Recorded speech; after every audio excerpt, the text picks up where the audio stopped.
La voiture, justement, au cœur de la campagne. Arrêtez d'emmerder les Français. C'est en passe de devenir le slogan d'Éric Zemmour. Hier, c'était sur RTL. Ce matin, avec un tweet. Permis à point Zemmour en roue libre, c'est une des questions que nous allons nous poser. En tout cas, le candidat présumé à la présidentielle délaisse pour une fois son terrain de jeu favori, l'immigration, et se fait le chevalier blanc de la France d'avant. Il veut donc en finir avec le permis à point. On en parle avec Yves Carra, qui est porte-parole de l'Automobile Club Association. Antoine Diers, qui est porte-parole, lui, de l'association des Amis d'Éric Zemmour. Anne Lavaux, déléguée générale de l'association de prévention routière. Et puis nous sommes rejoints par Benjamin Duhamel, journaliste politique à BFM TV. On va quand même rappeler, Anne Lavaux, que le permis à point a été mis en place en 1992 et que depuis, le nombre de morts sur la route a considérablement baissé. Nous sommes bien d'accord? Absolument. Donc on va avoir 30 ans, enfin le permis à point va avoir 30 ans. Et en 30 ans, la mortalité est passée en gros de 9 000 tués sur les routes à 3 000. Je disais près de 83 000 vies sauvées sur la durée complète, ça fait plus que la ville de Cherbourg. Mais c'est pas grâce au permis à point. Ah, vous estimez que ça n'est pas grâce? Vous pensez que le permis à point n'a pas joué un rôle là-dedans? Non, non, non. Expliquez-nous ça, ça va être intéressant. C'est grâce. On le voit, en fait, il y a d'autres pays qui n'ont pas de permis à point, la Belgique, la Suède, un certain nombre de pays européens tout à fait comparables à la France, qui ont connu la même baisse de mortalité que chez nous. Avec d'autres contraintes et avec d'autres mesures. Non, mais ce qui fait la baisse de la mortalité, c'est surtout l'amélioration de la sécurité des véhicules, c'est la ceinture à l'arrière, c'est la lutte contre l'alcool au volant, mais le permis à point, pour nous, c'est surtout un enquiquinement pour les Français. Alors, comment vous faites le tri de ce qui influe ou non sur toutes ces vies sauvées? Il n'y avait pas d'urgence à regarder du côté du permis à point, d'autant que les Français aiment ce dispositif. C'est un dispositif qui a été mis en place et qui a permis finalement de sortir de ce couperet de « j'ai mon permis, je n'ai pas mon permis » et qui était le dispositif qui était en vigueur quand moi j'ai passé mon permis. Oui, moi aussi. Quand vous aussi vous avez passé votre permis. Aujourd'hui, on est sur un dispositif progressif, pédagogique, qui permet finalement aux Français, quand ils sont à un niveau de points qui risque d'être dangereux par rapport au maintien de la mobilité, de faire un stage qui est à nouveau sur la pédagogie, qui est fait par des psychologues, par des professionnels. Et là, on est sur un dispositif qui, pour notre association, est un dispositif vertueux, parce qu'il met le comportement humain, puisque vous savez, monsieur, que 90% des accidents sont liés au comportement humain. Et donc, même si les voitures sont formidables, c'est quand même l'humain qui est derrière le volant. Et donc, qui accélère, qui freine, qui met ou non sa ceinture, qui respecte ou pas. Voilà. Etc. Et donc, c'est très important d'avoir cette dimension pédagogique. Yves Carra, à part l'alcoolisme et la fumette, est-ce qu'on connaît les profils des automobilistes qui perdent le permis? Vous les voyez défiler à longueur d'année dans vos stages? Tout à fait, oui. À plus de 90%, c'est des moins de 20 km/h, donc des excès de vitesse d'inattention. Donc on perd un point. Ils sont assez rares, ceux qui font des stages obligés d'ailleurs, sans récupérer de points parce qu'ils ont été dangereux. Il y en a. Oui. Il y en a, mais c'est c'est pas la majorité. Il faut savoir que plus de 80% des Français ont 12 points sur leur permis. On va regarder le barème des points perdus en fonction des infractions qui a été préparé. Sanctions en cas d'infraction. Donc, permis à point, conduite sous l'emprise de l'alcool, 6 points minimum. Excès de vitesse de moins de 20 km/h, vous l'évoquez, 1 point. Non-respect d'un feu rouge ou stop, 4 points. Et téléphoner au volant, 3 points. Vous trouvez ces mesures injustes, très sincèrement? Moi, j'ai entendu un truc, ce serait de la pédagogie. Moi, quand j'entends pédagogie, j'entends infantilisation des Français. Les Français, ils sont grands. Ils sont responsables, ils payent les amendes, mais on vient de l'entendre, c'est beaucoup de retrait pour les petits excès de vitesse d'inattention. Et finalement, tous ces petits retraits amènent celui qui a besoin de sa voiture, l'infirmière libérale qui passe sa journée sur la route, le VRP, etc., les amènent à devoir aller dans des stages complètement infantilisants. Il ne vous a pas échappé que nous avons fini par mettre notre ceinture de sécurité, justement parce que nous avions un comportement infantile et que c'est la pression des gendarmes qui nous a amenés à aboutir à ce respect. Franchement, dire le contraire serait malhonnête. Non, alors je suis pas malhonnête, Yves. Moi, ce que je vous dis, c'est que les gilets jaunes, un certain nombre de mouvements d'humeur des Français sont liés à tout ça. Toutes ces petites mesures infantilisantes où on leur dit vous n'êtes pas assez grand, on va vous forcer. Éric Zemmour, il a une vision complètement différente. Il considère que les Français sont responsables. Et avec ça, on peut faire beaucoup de choses. Anne Lavaux, je vous voyais faire un signe de dénégration avec la tête. Oui, non, mais parce que je m'étonne qu'on puisse être nostalgique d'une époque où il y avait effectivement 18 000 morts sur les routes. Moi, je suis d'une génération où, dans notre entourage, dans notre environnement, on a tous connu ce genre de drame. Et je trouve vraiment que c'est un peu désobligeant d'évoquer ce sujet-là de cette manière-là. Et quand je dis pédagogie, enfin dans vos propos, je sens que derrière la pédagogie, il y a quelque chose de, oui, pas très bien pour les Français. La pédagogie, c'est pas de l'information. Je suis d'accord avec vous, la pédagogie, elle est bonne à l'âge par rapport à des dispositifs comme le permis à points. Votre association en fait, la nôtre en fait également. Nous, on a peut-être davantage un public qui est un public qui vient de la justice, donc avec des profils qui sont très différents, puisqu'on a des gens avec des alcoolémies ou des vitesses très fortes ou des stupéfiants. Mais on n'est pas du tout dans l'infantilisation. Et juste pour terminer, aux dernières élections, on avait proposé un dispositif qui consistait à dire, pour les petits excès de vitesse, voilà, en fait, on est dans un angélisme parfait, les gens perdent leurs points uniquement pour des tout petits excès de vitesse. Vous ne croisez que des gens qui ont un tout petit excès de vitesse. Et bien justement, nous, on avait proposé aux dernières présidentielles que pour tout cela, à la place d'une pénalité et financière et de points, il y ait des modules de e-learning qui permettent justement de retourner sur la pédagogie. Qu'appelle-t-on des modules de e-learning? Excusez-moi, je pense à nos téléspectateurs. Ce sont des modules de pédagogie, justement, à distance et qui permettent finalement de diffuser un message. Parce que je ne sais pas si vous avez eu l'opportunité de faire un de ces genres de stages. Non, eh bien écoutez, je vous encourage. Vous avez votre permis de conduire? J'ai mon permis. Je vous encourage, avant de tenir ces propos, de participer en tant que spectateur, entre guillemets, à un de ces stages. On serait ravis de vous accueillir parce que il ne s'agit pas de pédagogie. Et je parle sous le contrôle d'Yves. Ce sont vraiment des programmes qui sont très... Non, mais de pédagogie telle que vous l'entendez, c'est-à-dire une pédagogie d'école maternelle. C'est pas du pardonnez-moi, vous nous dites infantilisation, c'est surtout pas le terme à employer. Bien sûr, à ces stages, pour en voir passer beaucoup. C'est une vraie pédagogie et d'abord c'est un stage de sensibilisation à la sécurité routière qui, in fine, vous donne 4 points. Mais vous n'en avez jamais fait et quand vous en aurez fait un, vous pourrez dire excusez-moi, infantilisation, c'était pas le bon point. Absolument, ce sont des psychologues qui travaillent très sérieusement. En quelques mots. C'est très encadré. Non mais vous êtes venu sur un terrain de l'infantilisation, c'est absurde. Et je peux vous dire que quelles que soient les personnes, quel que soit l'âge, ils apprennent toujours quelque chose, toujours. Moi, je vais vous dire ce que les Français que je côtoie, qui conduisent beaucoup... Nous, on en passe des dizaines de milliers de personnes qui viennent faire des stages. Donc les Français, on les voit. Je peux vous dire un mot aussi. Allez-y. C'est que il y a un vrai sentiment d'injustice, finalement. C'est que on en parlait hier, il y a des rodéos urbains partout dans un certain nombre de cités en France, où là, il y a des infractions à la législation. Mais ça n'a rien à voir, Antoine.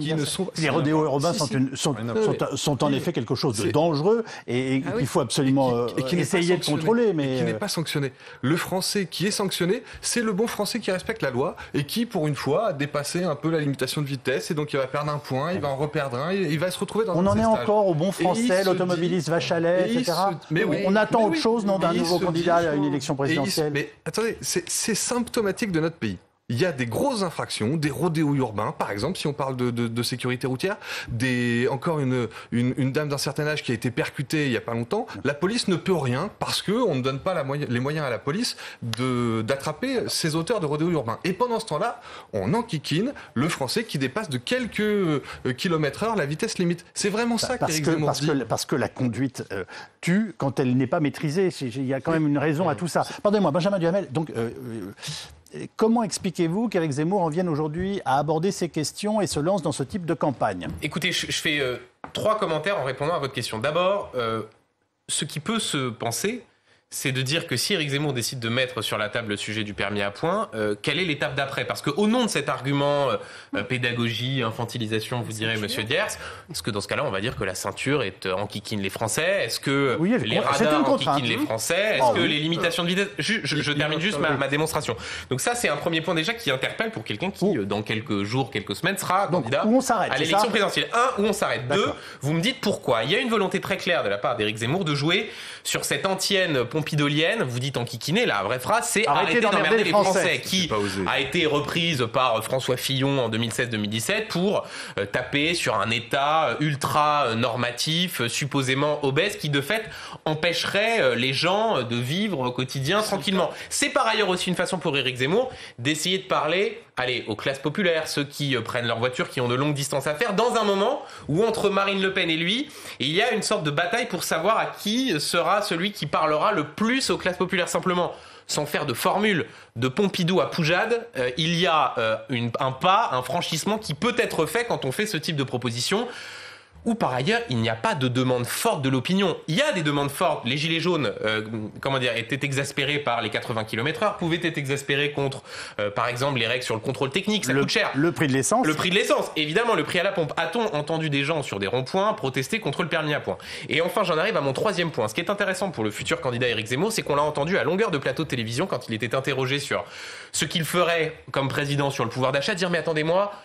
Moi, le président de la République, c'est pas le Premier ministre. Moi, je vais pas rentrer dans les mesurettes. En substance, le général de Gaulle, l'intendant suivra. Oui. Par contre, quand c'est sur ces sujets-là, pour le coup, ça, le permis à points, c'est pas un sujet de président de la République, c'est pas un sujet de Premier ministre, c'est un sujet de quoi? Allez, de ministre des Transports. Donc on voit bien que selon les sujets qui peuvent servir ou non le discours d'Éric Zemmour, là, pour le coup, il rentre dans le détail, quand, pour le coup, sur d'autres sujets, il préfère rester dans les volutes de l'esprit et de la pensée et sur des considérations beaucoup plus larges. Le poujadisme routier, on ne vous l'a pas encore fait, celle-là. On ne l'avait pas encore fait. Bah voilà. Quand Éric Zemmour est Vous tendez un peu la joue, si je puis me permettre. Quand Éric Zemmour est trop général, on dit Éric Zemmour n'a pas de proposition.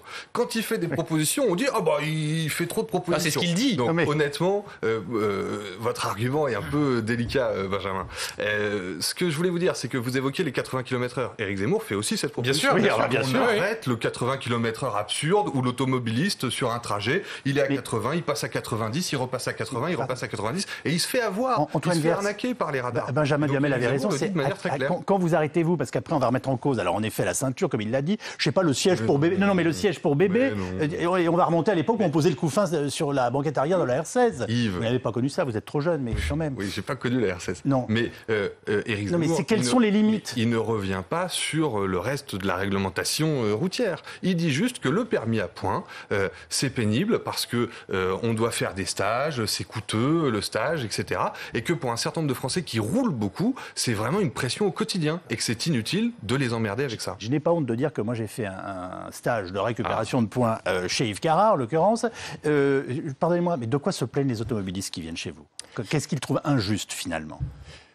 Au début, ils trouvent injuste, effectivement, avant le stage, de venir pour finalement quelques points qu'on perd à moins de 20 km/h, etc. Et quand ils ressortent, ils disent finalement, c'est une vraie chance de pouvoir faire ces stages et de récupérer 4 points, ce qui n'est pas le cas dans tous les pays, et de revenir finalement vierge avec ces 12 points et de pouvoir repartir avec une vraie pédagogie. Et vous savez, notamment chez les jeunes, les jeunes, quand ils ont 6 points, de 18 à 25 ans, vous savez Anne que c'est là où c'est le plus dangereux quand on conduit. Quand on n'a que 6 points, et mes enfants ont été comme ça et leurs copains aussi, on dit voilà, si jamais on a un accident, je repars pour 3 ans, je perds mes points, je risque de perdre le permis, mes parents ont déjà payé le permis donc je vais faire attention. Et là, on a une vraie pédagogie et un vrai acte citoyen. Parce que le premier acte citoyen quand on a 18 ans, quand on est sur la route avec une voiture, là on se sent citoyen et en respect avec les autres. Alors il y en a qui sont plus dangereux, de temps en temps le testostérone bouillonne et on est obligé de se prouver des choses. Mais ces 6 points, c'est une barrière, une autodiscipline qui a fait ses preuves de toute façon. Anne Lavaux, vous vouliez intervenir? Oui, je voulais effectivement évoquer la question des permis probatoires. Parce que, effectivement, pour les jeunes, donc avec ces 6 points, mais Yves a très bien déroulé le sujet. Et puis par ailleurs, je voulais revenir sur la comparaison. Vous savez, comparaison n'est pas raison. Et là encore, la comparaison avec un certain nombre de pays qui sont mis en exemple en disant que dans ces pays-là, on n'a pas de permis à points. Mais il faut voir le montant. Il faut voir le montant des contraventions. Donc je ne sais pas si les Français sont prêts à adopter le montant des contraventions qu'il y a dans un certain nombre de pays du Nord en échange du permis à points. Donc là, sur ce point-là, je pense que ce ne serait pas très populaire si on allait sur cette augmentation. Vous avez cité la Suisse tout à l'heure, excusez-moi, il ne vous a pas échappé, si vous avez roulé sur des routes suisses, de voir que la conduite des Suisses n'est pas du tout la conduite des Français. C'est-à-dire que sur les autoroutes, on se met tout de suite à droite une fois qu'on a doublé. Je veux dire, ils sont d'une correction absolument incroyable. Ça n'est pas vrai en France. Alors peut-être faut-il infantiliser des conducteurs français qui se comportent comme des enfants sur la route. C'est aussi simple que ça. Je crois que c'est tout un changement de mentalité. Sur tous les sujets, c'est faisons confiance aux Français et ils se responsabiliseront. Aujourd'hui, on est dans une infantilisation sur tous les domaines où l'État nous dit comment on doit se comporter. Et donc on arrête de réfléchir, on paye ses amendes. Moi je crois que Éric Zemmour fait le pari de l'intelligence des Français. Je crois que c'est porteur. Est-ce qu'on sait combien de Français perdent leur permis chaque année? Est-ce que ce chiffre est publié? Combien de Français perdent leur permis? Anne Lavaux, vous le savez apparemment? Oui. Aux alentours. C'est aux alentours de 20 ou 30 000. Alors je sais qu'il y a la fact-checking qui va chercher. Oui, enfin, on est entre 20 et 30 000. Voilà, en fait, il y a des choses qu'il faut avoir en tête. C'est qu'il y a à peu près 11,4 millions de points qui sont retirés. Il y en a 7,6, c'est sur la vitesse. Donc ça veut dire que ces points, ils sont retirés aussi pour d'autres infractions. Et comme vous l'avez dit tout à l'heure, il y a 78% des Français qui roulent avec 12 points. Et on n'est qu'à 15% des Français qui roulent avec moins de 10 points. Donc ce système du permis à points, il est vraiment vertueux. Il est psychologiquement vertueux. Et ça n'est pas de l'infantilisation. C'est un levier. On sait qu'en France, il faut travailler ce levier psychologique et c'est comme ça que ça marche. Au contraire, c'est une responsabilisation d'avoir ce capital point et de gérer ce capital point. Et l'exemple des jeunes, à la vigilance permanente. Exactement. Et l'exemple des jeunes est la démonstration que c'est une responsabilité qui est prise en compte d'un point de vue psychologique. Votre presque candidat a quand même le chic pour dénicher des sujets polémiques. Il a son permis, est-ce que vous le savez? Parce que moi, je l'ai toujours connu en métro ou en moto-taxi. Bonne question. Vous ne le savez pas, vous non plus? Moi, je l'ai conduit. Je ne vais pas donner le volant, mais je ne sais pas si... Ce serait intéressant de le savoir. Je pense que oui. Benjamin Duhamel, avec le prix de l'essence, la voiture est en ce moment, en tout cas, au cœur de l'élection. Alors, parfois, on dit, oh là là, c'est pas à Zemmour de donner le tempo, mais de fait, c'est une réalité. Vous avez raison, pour plusieurs raisons. La première, c'est pour les sujets économiques, parce que le sujet du prix à la pompe de l'essence s'impose dans la campagne, même si aujourd'hui, on voit que ça stabilise légèrement, que ça rebaisse un peu. De fait, c'est dans l'actualité.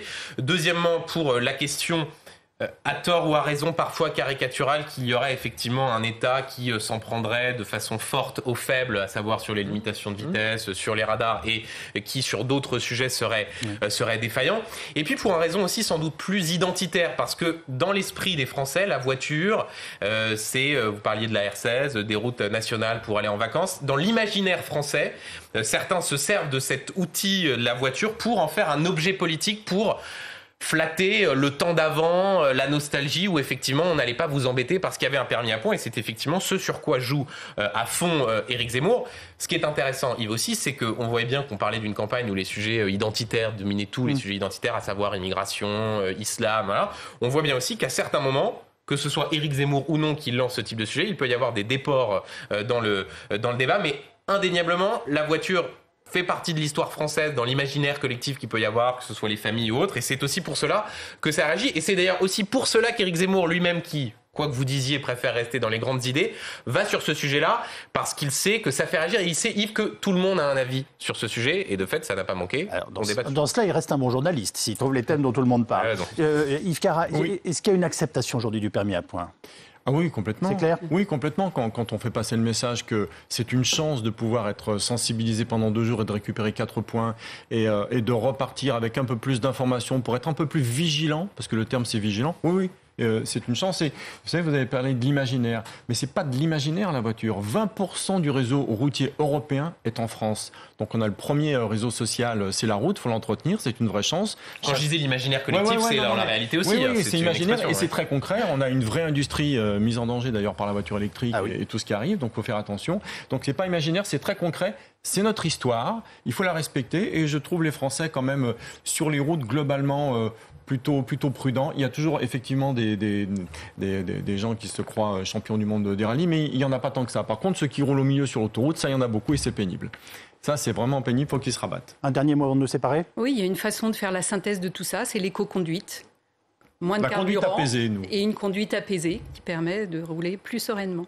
83 000 vies sauvées pendant toute la durée du permis à points. Je ne vous ferai pas changer d'avis? Non, ce n'est pas lié au permis à points. C'est lié à l'amélioration des voitures. On a vu la même chose. Vous cherchiez des chiffres tout à l'heure, Yves. 75 millions d'euros par an pris aux Français dans les stages de récupération de points. Pour moi, ça c'est un chiffre intéressant, important, dans une période où on nous dit qu'il y a un problème de pouvoir d'achat, que beaucoup de Français plus modestes ont besoin de leur voiture pour aller travailler. Quand on leur dit qu'ils doivent passer à la caisse pour payer un stage de permis à points, ça, ils le voient bien. Vous vous rendez compte de la question que vous soulevez en nous expliquant qu'il faudrait supprimer cela et que par ailleurs, cet argent est d'une certaine façon confisqué aux Français qui, quand ils n'ont plus de points, et je m'inclus là-dedans sur leur permis de conduire, se sont tout simplement comportés comme des gougnafiers sur la route. Non. Mais si, c'est pas une taxe, hein. C'est pas une taxe, oui. Un dernier mot. Le petit excès de vitesse, c'est pas un chauffard, quoi. Soyons sérieux. Ah oui, mais en ville, ça peut tuer un enfant.